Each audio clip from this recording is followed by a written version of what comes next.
రవితేజ గారి 'ఇరుముడి' రిలీజ్ అయింది. మంచి పాజిటివ్ టాక్ తెచ్చుకుంది. మరి సినిమాకి సంబంధించిన కలెక్షన్స్ ఎలా ఉన్నాయి? ఫస్టే మరి 100,00,00,000 క్లబ్‌లో చేరే అవకాశాలు ఉన్నాయా లేవా? ఇవి ఒకసారి డిస్కస్ చేద్దాం. ప్రెజెంట్ మనతో పాటు దాము బాలాజీ గారు సీనియర్ జర్నలిస్ట్ ఉన్నారు. వారిని అడిగి తెలుసుకునే ప్రయత్నం చేద్దాం. నమస్కారం సార్. నమస్తే. 'ఇరుముడి' సినిమా రిలీజ్ అయింది. మరి మంచి టాక్ అయితే తెచ్చుకుంది. మరి ఫస్ట్ డే కలెక్షన్స్ ఎలా ఉన్నాయి? అడ్వాన్స్ బుకింగ్స్ రూపంలో ఎంత వరకు కలెక్ట్ చేసింది? మరి సినిమా ఇంత మంచి టాక్ వచ్చింది కాబట్టి 100 క్రోర్స్ క్లబ్‌లో చేరే అవకాశాలు ఉన్నాయా సార్? ఇరుముడి ఈ రోజు రిలీజ్ అయింది. చాలా పాజిటివ్ గా ఉంది. ఆడియన్స్ నుంచి రెస్పాన్స్ చూసిన వాళ్ళు ఎవరు నెగిటివ్ గా ఇప్పటి వరకు మాట్లాడలేదు. నేను అనేక వీడియోలు చూశాను. అలాగే రివ్యూలు అన్నీ కూడా బాగున్నాయి. నేను కూడా రివ్యూ చెప్పాను, బాగుందని చెప్పాను. సో సినిమా ఖచ్చితంగా హిట్టే కాకుండా బ్లాక్ బస్టర్ వైపు వెళ్ళే అవకాశాలు కనిపిస్తున్నాయి.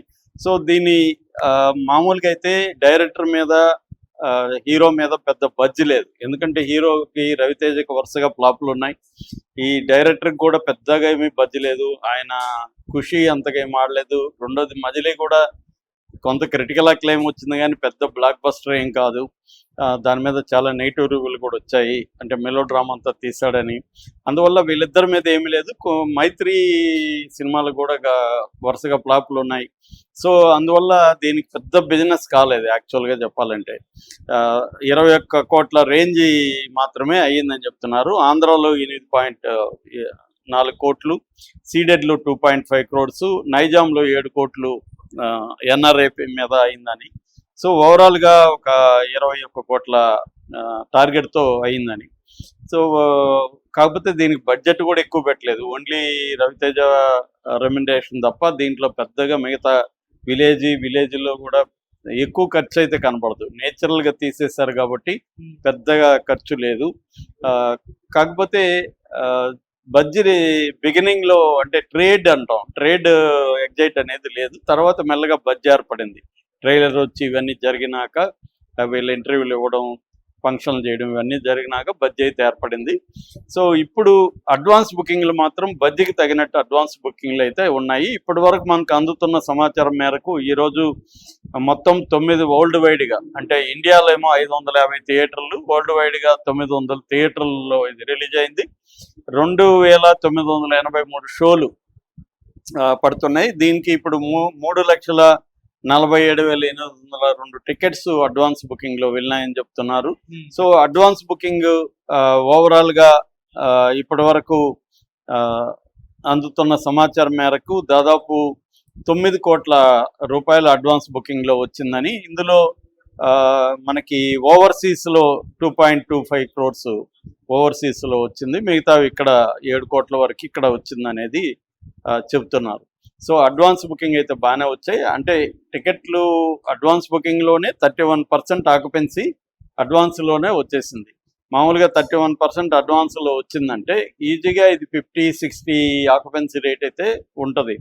ఈవినింగ్కి మనకు క్లారిటీ వస్తుంది. నాకు తెలిసి ఇప్పుడు మార్నింగ్ షోలన్నీ కూడా దాదాపు 60% ఆక్యుపెన్సీతో నడుస్తున్నాయని చెప్తున్నారు.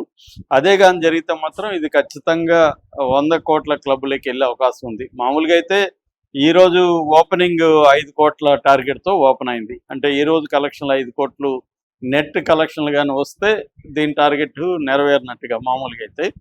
సో వీళ్ళు రేపటి నుంచి ఈరోజు టాక్ అయితే బ్రహ్మాండంగా ఉంది. జనరల్గా ఏంటంటే ఇలాంటి సినిమాలకి ఎంత బడ్జెట్ చేసినా హీరో సినిమా ముందు హిట్ లేకపోతే, డైరెక్టర్ హిట్ లేకపోతే ఆ సినిమాకి మొన్న ఇప్పుడు వెంకటాద్రి సూర్య సినిమా విశ్వనాథన్ సన్స్కి ఎందుకంటే ఆల్రెడీ వాళ్ళిద్దరికి హిట్లు ఉన్నాయి. డైరెక్టర్ హిట్ ఉంది, సూర్యకి హిట్ ఉంది. అందువల్ల సినిమాకి బిజినెస్ కానీ ఓపెనింగ్స్ కానీ బాగా వచ్చాయి. ఫ్యామిలీ ఆడియన్స్ కనెక్ట్ అయిపోయింది ఆ సినిమా. అందువల్ల అది మంచి హిట్లోకి వెళ్ళిపోయింది. ఇప్పుడు దీనికేమో అలాంటి ఒక ట్రేడ్ బడ్జ్ అనేది లేదు. జనరల్గా మీడియాలో బడ్జ్ ఉంది తప్ప అది సరిపోదు. కానీ మౌత్ టాక్ డే 1 నుంచి మార్నింగ్ షోల నుంచే మౌత్ టాక్ స్ప్రెడ్ అయిపోయింది. పాజిటివ్ టాక్ ఆల్రెడీ థియేటర్లలో హారతలు ఇస్తూ ఉన్నారు, ఇరుముడి సాంగ్కి, అమ్మ మల్లెపూల సాంగ్కి. సో అందువల్ల ఇప్పుడు అదేమైందంటే విపరీతంగా వీడియోలు వైరల్ అయిపోయి సోషల్ మీడియాలో ఏంటంటే కొద్దిగా సినిమా బాగుందంటే విపరీతంగా వెళ్ళిపోతాయి అనమాట. అలాగా అసలు యూట్యూబ్లోనే కొన్ని వందల వీడియోలు నేను చూశాను, స్క్రోల్ చేస్తూ ఉంటే వస్తూనే ఉన్నాయి. అలాగా పెట్టేస్తున్నారు అనమాట, ఎప్పటికప్పుడు అక్కడికక్కడే రికార్డ్ చేసి పెట్టేస్తున్నారు ఇప్పుడు సినిమా ఎలా ఉందని విడిగా. అది కాకుండా ఛానల్స్ మార్నింగ్ నుంచి వెళ్ళిపోయి పెడుతున్నారు. సో దీని ఖచ్చితంగా ఏంటంటే దీని ఏమి గ్రేట్ సినిమా అని ఎవరు అనట్లేదు, కానీ ఖచ్చితంగా బాగుంది సినిమా అంటున్నారు. ఒక గుడ్ ఫీల్తో బయటకు వస్తున్నారు. ఓన్లీ ఎంటర్టైన్మెంట్ కాకుండా మామూలుగా అయితే రవితేజ మాస్ మహారాజా ఎంటర్టైన్మెంట్ దీని మీద ఆధారపడి ఉంటుంది. అంటే సినిమా చూసి వచ్చినాక మనకేం గుర్తుండదు, సరదాగా ఎంటర్టైన్ అవుతాం వచ్చేస్తాం. కానీ ఈ సినిమా అట్లా కాదు, ఒక ఇంపాక్ట్ క్రియేట్ చేసింది. ముఖ్యంగా ఆడపిల్లలు భయపడకుండా పెరగాలి, తల్లిదండ్రులు భయపడకుండా పెంచాలి, ఆడపిల్లలు ధైర్యంగా నిలబడి ఫైట్ చేయాలి అనేది వాళ్ళ కాంటెంపరీగా ఉంది, జంజీకి దగ్గరగా ఉంది. అట్లాగే వాళ్ళ పేరెంట్స్కి కనెక్ట్ అయ్యే విధంగా ఉంది. ప్రతి పేరెంట్, ఆడపిల్లలు ఉన్న ప్రతి పేరెంట్ ఈ సినిమాతో కనెక్ట్ అవుతాడు ఖచ్చితంగా. ప్రతి అమ్మాయి సినిమాతో కనెక్ట్ అవుతుంది. రెండోది ఏంటంటే ఈ సినిమాలో మాస్ ఎలిమెంట్స్ ఉన్నాయి, క్లాస్కి ఎక్కువగా అప్పీల్ అయ్యే ఎలిమెంట్స్ ఎక్కువ ఉన్నాయి. సెకండ్ హాఫ్లో మాస్ ఎలిమెంట్స్ కూడా ఉన్నాయి. అంటే రవితేజ మార్క్ మాస్ ఉంది, ఓవరాల్గా క్లాస్ ఉంది, నేచురల్ ఫీల్ ఉంది. ఒక కథని చెప్పినారు తప్ప వీళ్ళేదో మాయ చేసి ఎంటర్టైన్ చేసి అది ఇంత పెట్టి ఇదంత పెట్టి కొల్చినట్టుగా అక్కడ ఒక ఫైట్, ఇక్కడ ఒక సాంగ్, ఇక్కడ 4 పుల్లి జోకులు, అక్కడ పంచి డైలాగులు ఇలా కాకుండా ఒక సోషల్ ప్రాబ్లమ్ని తీసుకొని అమ్మాయిలు ఎలాంటి ఇష్యూస్ని ఎదుర్కొంటున్నారు, ఒక అమ్మాయి తండ్రి దాన్ని ఎలా ఎదుర్కొన్నాడు అన్న ఒక బేసిక్ పాయింట్ తీసుకొని కనెక్ట్ అయ్యే విధంగా చెప్పారు.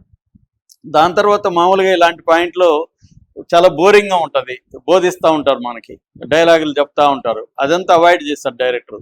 దీన్ని ఒక సస్పెన్స్ థ్రిల్లర్ లాగా క్రియేట్ చేయగలిగాడు. అంటే ఆడియన్స్ అందరూ కూడా ఓన్లీ పాయింటే కాకుండా ఒక థ్రిల్లర్ లాగా ఫీల్ అయ్యి టెన్షన్తో ఎవరు చేస్తున్నారు అన్న క్యూరియాసిటీతో ఉంటారు. అది బాగా క్లవర్గా చేశాడు. విలన్ని రివీల్ చేయకుండా ఎవరు చేస్తున్నారు ఈ పని అని ఒక క్లవర్నెస్తో తీసుకెళ్ళాడు. ఆ తర్వాత ఇతని ఇరుముడి భక్తి సినిమా అనుకున్నారు బిగినింగ్లో, నిజానికి భక్తిని కూడా బ్యాక్గ్రౌండ్గా వాడుకున్నాడు. భక్తిని బ్యాక్గ్రౌండ్గా వాడుకున్నాడు, కానీ భక్తి సినిమా కాదు, భక్తి మీద నడవదు సినిమా నడిచేది ఈ పాయింట్ మీదే. ఒక అమ్మాయిలు వాళ్ళకి థ్రెట్ కలిగినప్పుడు ఏం చేయాలి, ఒక అమ్మాయి తండ్రి మొత్తం ఊర్లో అమ్మాయిలకి థ్రెట్ వచ్చి ఆ థ్రెట్ తన దాకా కూడా రాబోతున్నప్పుడు అతను ఏం చేస్తాడు అన్న పాయింట్ అనేది అందరికీ రిలేటబుల్గా ఉంది. రెండోది హీరోయిజం కాకుండా ఒక మామూలు పేరెంట్ ఎదుర్కొంటే ఎలా ఉంటుందో ఆ రేంజ్లోనే ఉంది, అంటే గ్రౌండెడ్గా ఉంది అనమాట. అందుకని ఇది ఖచ్చితంగా నాకు తెలిసి ఇది మంచి హిట్ అయ్యే సినిమాగా మారుతుంది. 100 కోట్లకి వెళ్ళినా ఆశ్చర్యమే తెలియదు. ఈరోజు వీళ్ళు టార్గెట్ అయితే 5 కోట్ల నెట్లు, నాకు తెలిసి అంతకంటే ఎక్కువ వస్తుంది. రేపు వెళ్ళిండి మాత్రం ఇది దుమ్ము లేపుతుంది, కలెక్షన్ మాత్రం డౌట్ లేదు. Thank you so much.